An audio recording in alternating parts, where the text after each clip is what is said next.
Ini bahasanya saya perhalus ya. Sudah saya perhalus. Jadi gue agak mikir nih, ini memperhalusnya kayak gimana. Mungkin ada semacam Islamofobia di dia.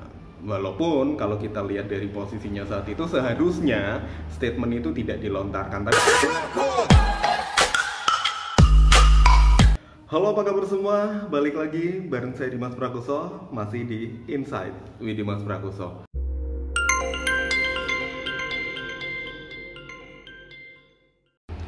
Ya teman-teman, ada yang beda di kesempatan kali ini. Kalau biasanya saya tampil dengan full color, dan kali ini saya tampil dengan mode yang baru, yakni mode black and white.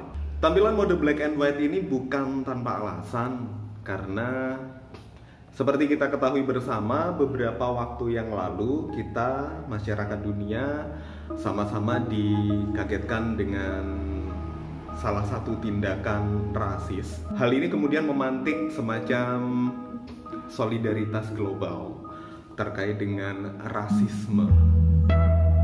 Dan efek dari rasisme ini sendiri waktu di Amerika itu juga dia sangat besar, karena kemudian menimbulkan aksi massa, penjarahan, kerusuhan, banyak banget yang terjadi setelah peristiwa tersebut. Insight with Dimas Prakoso kali ini akan membahas tentang rasisme. Rasisme yang akan kita bahas di Insight with Dimas Prakoso kali ini adalah lebih ke pengalaman ya. Pengalaman saya bertemu dengan fenomena kejadian-kejadian yang berhubungan dengan rasisme. Tapi sebelumnya, kalau kita ngomong soal rasisme, itu ada banyak sekali perilaku-perilaku baik yang kita sadari maupun yang tidak kita sadari. Itu tuh kadang kita melakukan sesuatu yang berhubungan dengan perilaku-perilaku rasis. Mungkin dalam kita bercanda sehari-hari dengan teman, kita kemudian menggunakan kalimat-kalimat yang itu ngomongin kesukuan, misalkan ngomongin kedaerahan. Atau bisa jadi pada saat kita bergaul dalam konteks pergaulan kita secara global, kita punya banyak teman yang berasal dari berbagai macam negara, berbagai macam latar belakang. Baik disadari ataupun tidak, kemudian muncul perilaku-perilaku yang sebenarnya itu berhubungan dengan rasisme. Dan perilaku-perilaku ini memang kadang bisa kita sadari, kadang itu juga tidak kita sadari. Nah, kayaknya saya pengen cerita tentang pengalaman-pengalaman saya bertemu dengan situasi rasis. Memang bukan saya sendiri yang mengalami, tapi ada juga teman-teman saya yang mengalaminya, karena mungkin dari sisi pengalaman saya juga belum memiliki terlalu banyak pengalaman untuk berhubungan atau berinteraksi dengan masyarakat global, tapi ya paling tidak ada beberapa pengalaman yang bisa saya share di sini terkait dengan hal tersebut. Beberapa tahun yang lalu, pada saat saya masih tinggal di Surabaya, saya punya teman. Sebenarnya beliaunya ini dulunya adalah seorang narasumber saya. Beliaunya bukan orang Indonesia, berkeluarga negaraan selain Indonesia. Saya tidak usah menyebut negaranya, tapi yang pasti sekarang beliaunya sudah tidak ada di Indonesia. Beliaunya sempat kembali ke negaranya, kemudian sekarang beliaunya ada di salah satu negara di kawasan Amerika Latin. Kami masih berkomunikasi dengan baik hingga sekarang. Dan ada satu momen yang saya rasa jadi sedikit rasis. Jadi waktu itu ceritanya adalah pada saat berkenalan dengan saya, kami bertemu saat itu, kami bertemu dalam program acara live yang saya bawakan. Dan setelah itu terjalinlah pertemanan di antara kami. Kemudian kita ngobrol, kemudian dia sering nanya tentang, Dimas, tempat-tempat yang enak untuk hangout, tempat-tempat yang menarik untuk bisa kita jelajahi di Surabaya ini di mana aja ya, ada apa aja di Surabaya.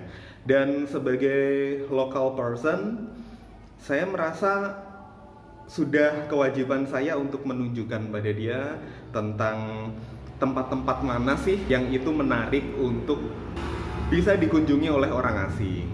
Dan saya menyebutkan berbagai tempat. Salah satu tempat yang saya tunjukkan itu adalah kehidupan kota tua Surabaya.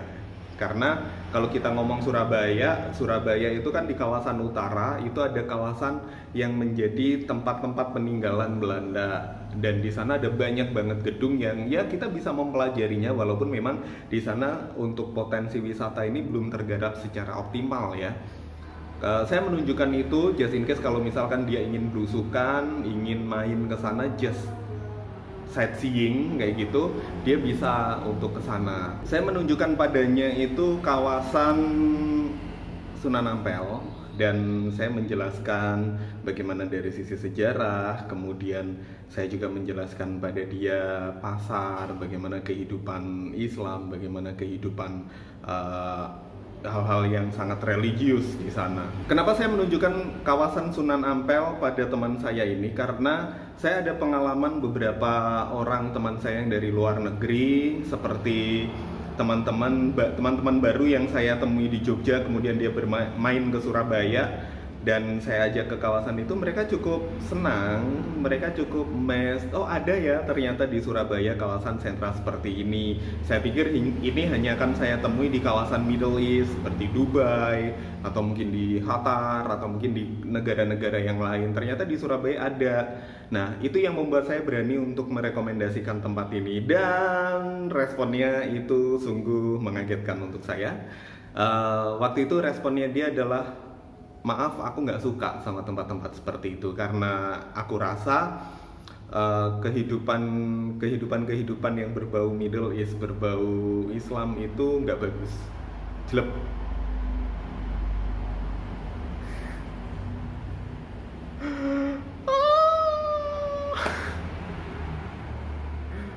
Mendengar itu tuh rasanya runtuh gitu loh. Jadi kayak oke. Sebelum saya ngomong itu juga, saya cukup mengetahui kalau dia pernah bertugas di kawasan Middle East juga. Jadi saya rasa dia sudah cukup mengerti untuk kondisinya seperti apa. Dan saya nggak menyangka justru jawaban itu yang akan masuk. Terus apa yang kemudian saya lakukan? Ya saya lakukan adalah, oke, kalau kamu nggak suka mungkin kita bisa cari opsi yang lain.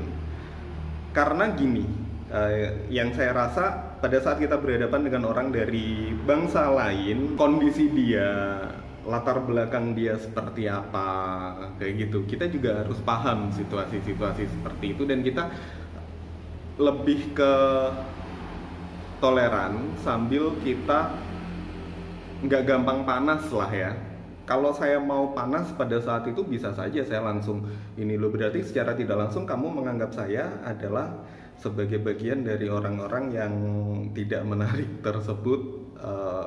Ini bahasanya saya perhalus ya, sudah saya perhalus, jadi gue agak mikir nih ini memperhalusnya kayak gimana. Saya bisa aja langsung komplain seperti itu, tapi saya kembalikan lagi kalau mungkin teman saya ini dia ada pengalaman gak enak sebelumnya, atau mungkin ada semacam Islamofobia di dia. Walaupun kalau kita lihat dari posisinya saat itu seharusnya statement itu tidak dilontarkan, tapi saya juga harus menyadari ketika dia berani untuk melontarkan seperti itu, mungkin dia sudah menganggap saya adalah sahabat atau temannya yang sudah akrab. Jadi dia merasa tidak perlu ada yang ditutup-tutupi dan tidak perlu harus melakukan ya semacam sesuatu yang menyenangkan saya seperti itu. Dan dia mungkin cukup memahami kalau saya pasti akan menerima apapun pendapat orang lain seperti itulah. Itu satu, itu pengalaman pertama banget ketika saya harus berhadapan dengan situasi yang hampir bisa disebut rasis seperti itu.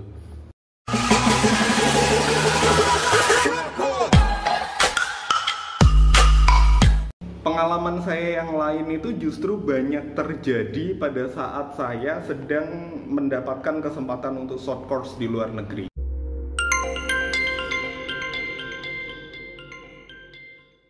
Hal-hal yang tidak terduga itu justru muncul pada saat kita berinteraksi langsung dengan masyarakat sana.